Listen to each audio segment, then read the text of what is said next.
Hello, my name is Melissa Miller. I'm pastor of a Mennonite congregation in Kitchener-Waterloo.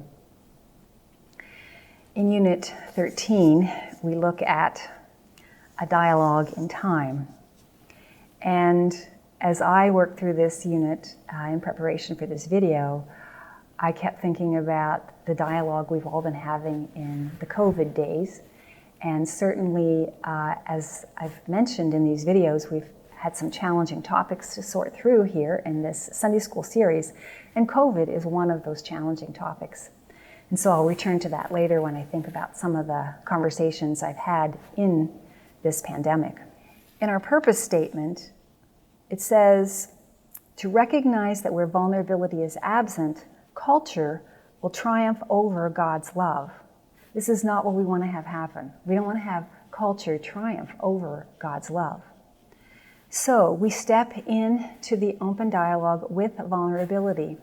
We acknowledge our challenges so that each Christ follower can mature in faith and we can journey into God's preferred future together. We need things like dialogue, we need mutual respect, we need upholding one another.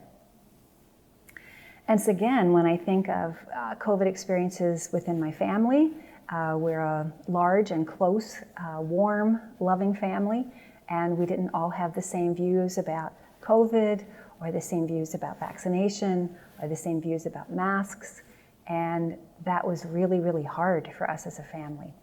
And I think because of our bonds, because we do respect each other, and because we were willing to be vulnerable, and we wanted to maintain those bonds on the other side of whatever differences we were having about COVID. Those are the kinds of things that got us through. And, you know, the experiences that we have been having with COVID or with other dynamics that have been raised in the course of these lessons, they're not new. Our leaders, John and Paul, have modeled that very well throughout the series. And they're not new in terms of biblical material. And so Paul has given counsel at various points to the people he wrote to, including this section from Romans, and including 1 Corinthians chapter 8 and following. So the authors remind us that these complexities and these conversations, these dialogues that take place in particular times have complexities, and that's not new. They also remind us that the things we fight about or the things that we have differences about, they kind of exist on a spectrum. And so, you know, some things are minor on that spectrum, and some things are basic and non-negotiable, or they're critical.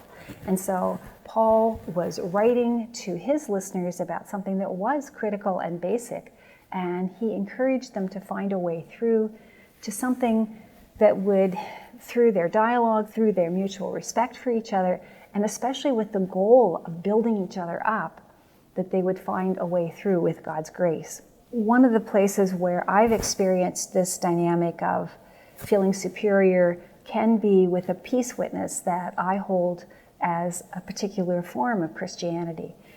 It's very critical and it's very basic to me.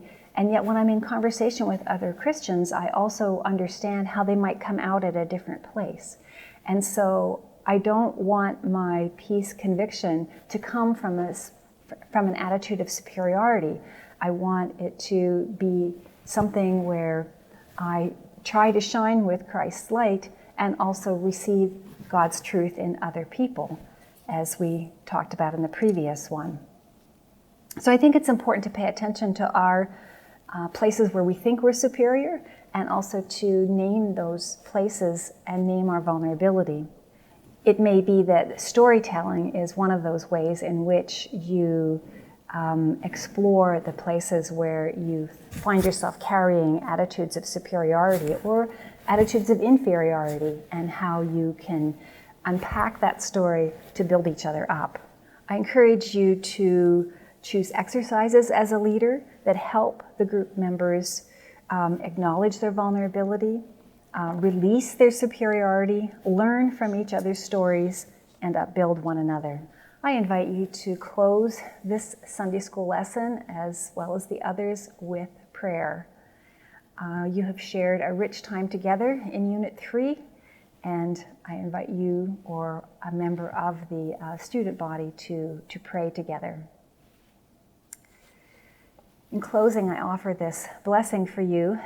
I thank God for your faithful leadership, for your willingness to show up to the difficult conversations, to the neighborly conversations, to reading the room, and to continuing to be in dialogue, to seeking God's truth in each other.